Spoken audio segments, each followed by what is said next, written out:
This week, I looked at a couple of Audi vehicles. I looked at one particular, which was the first time I've ever experienced an EV, driving it firsthand. And that was an Audi SQ8 2024 model. The model is being discontinued. Let me get over by it. I probably should have waited till I got closer. Here we go. So, 2024, let me make sure it's a 2024. Yes, it's a 2024 Audi SQ8. Audi SQ8. So, again, I've always been a huge fan of Audi because of their all-wheel drive system, the Quattro. I always felt that was just a better way of getting power to the ground. And of course their performance and their racing background as well. So that's always made me a fan of Audi. So I figure I start my series off with Audi and begin to look at Audi vehicles, particularly the EVs, because I've never looked at an EV until this here I drove just a few days ago. Very impressed with it. Found that it was very surprising in terms of the acceleration. Looks, I feel like this one probably be better off in a dark color like a black or a gray based on the way it looks. And this one here is built at 100,630 is what we're looking at. So not a bad vehicle. Like I said, it was really good drive. 496 horsepower. And according to the website, they didn't list the torque for some reason, but this 2025 model year will be the last year of the SQ8 E-Tron because of the Brussels plant or where it's being built is closing. On the outside of this vehicle, there are two charging ports. There's one on the left for fast charging, and there's one on the right. Well, I guess the vehicle's left and the vehicle's right, but there's two charging ports. Now in the back of this SQ8, you have a nice amount of cargo space. You even have a spare tire, which you normally don't see in a lot of EVs. When this goes up, if it's back here, was there a way for it to go up? Oh yeah, well? No, it automatically tracks up. When you on the RS6, if you actually fold. And as a bonus, you also get space in the front of the vehicle, probably enough for either a large backpack or even a small carry-on. But here you can see the cables in here now with the charging cables. I do like the side mirrors. These side mirrors are pretty nice. The way they have these kind of like in a little slanted design, almost like a sports car type mirror. Now this does have heads-up display. It does seem like the roof is a little shortened. I don't know if that's just the way it looks or if that actually is. The new Audi logo, pretty nice. Obviously the S badge. All right, let's see if they fix this windshield wiper blade.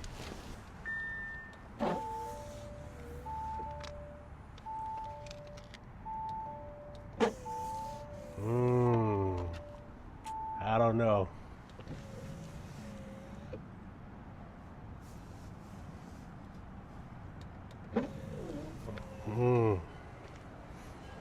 We gotta talk to somebody at Audi back in Germany and find out what's going on with these windshield wipers in the rear. And the E-Tron. So I was very surprised the way this rode. It really shocked me, the acceleration for such a heavy vehicle. The only problem with this vehicle is the range. That's the only knock against it. It only has a max range of 253 miles is the range. So this would be more of a driving around town car. You wouldn't really be able to do a road trip in this, in my opinion. just because of the short range. And fast charging on this vehicle is 10% to 80% in 31 minutes to 80. So, I mean, now they're doing 20 in the later models.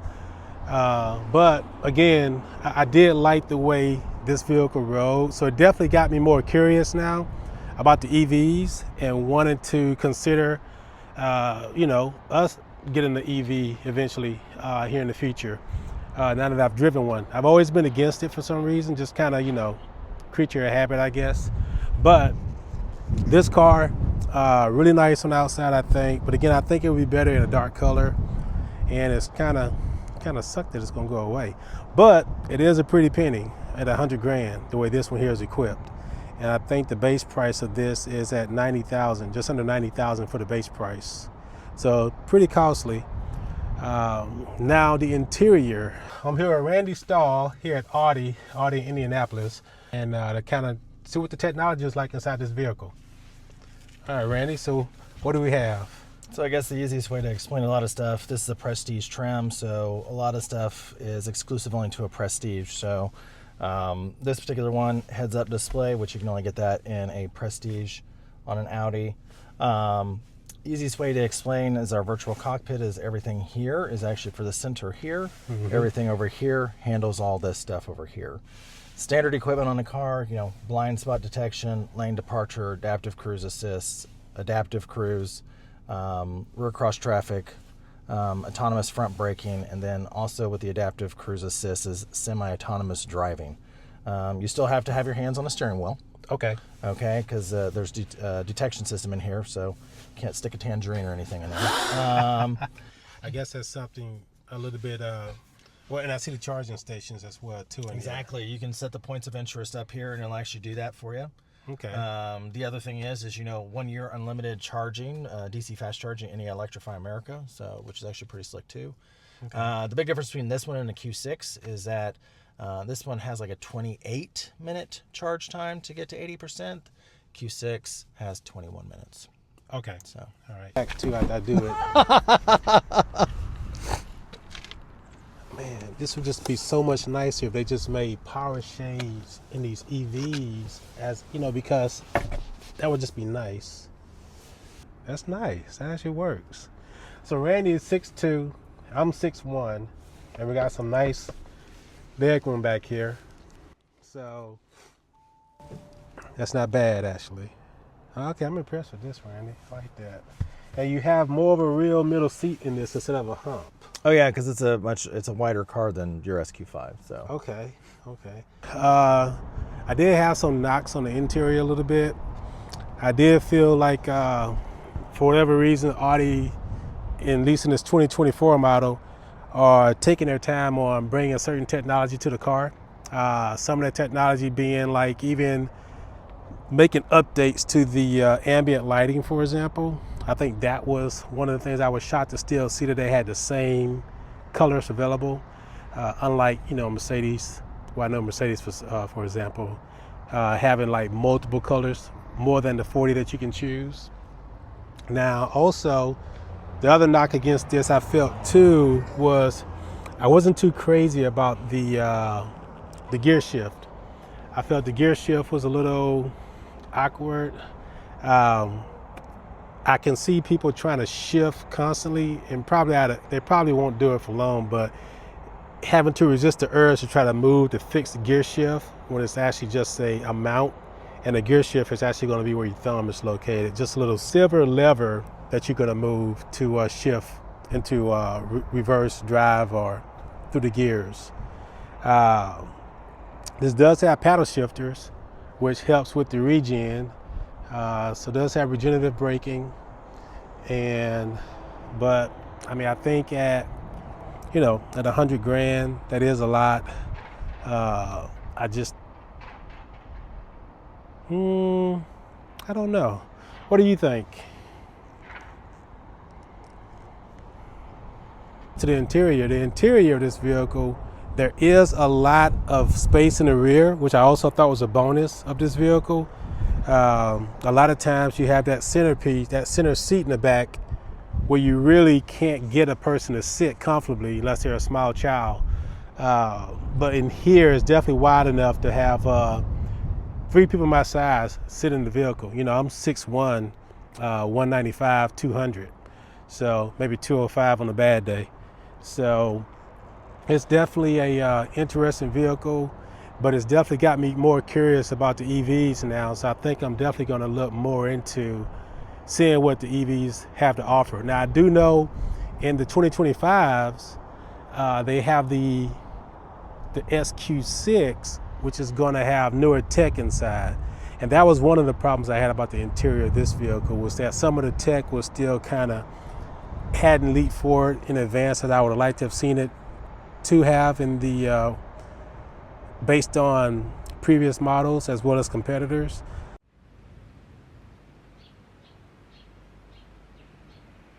Now, this vehicle has 3 electric motors, 1 in the front, 2 in the back.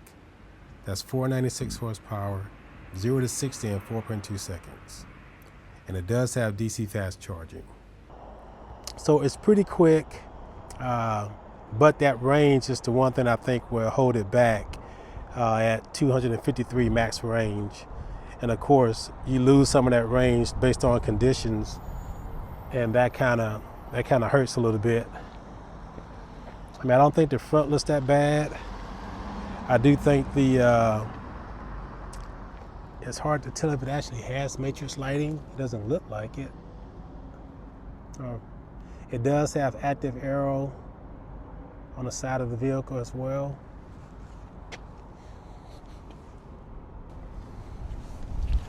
Okay, so arrow here. Yeah. So there's not much to this really. So SQ8 E-Tron, 2025 will be the last year for this vehicle as they close the Brussels plant, and this will be discontinued. So I guess that's another thing that would give me hesitation too, is the fact that they're discontinuing it. But I do think it's got me more interested now into trying out EVs. So definitely going to look more into those and test more EVs. And I'm waiting for a Q6 to come in, E-Tron, so I can check out the tech on that, because the tech on that is supposed to be much more advanced with the augmented heads-up display. That's supposed to have changed. But looking forward to seeing that vehicle. So I guess it's not ready yet or not here yet, but see what the tech in that vehicle is all about. So, but yeah, thanks for tuning in, and see you in the next episode.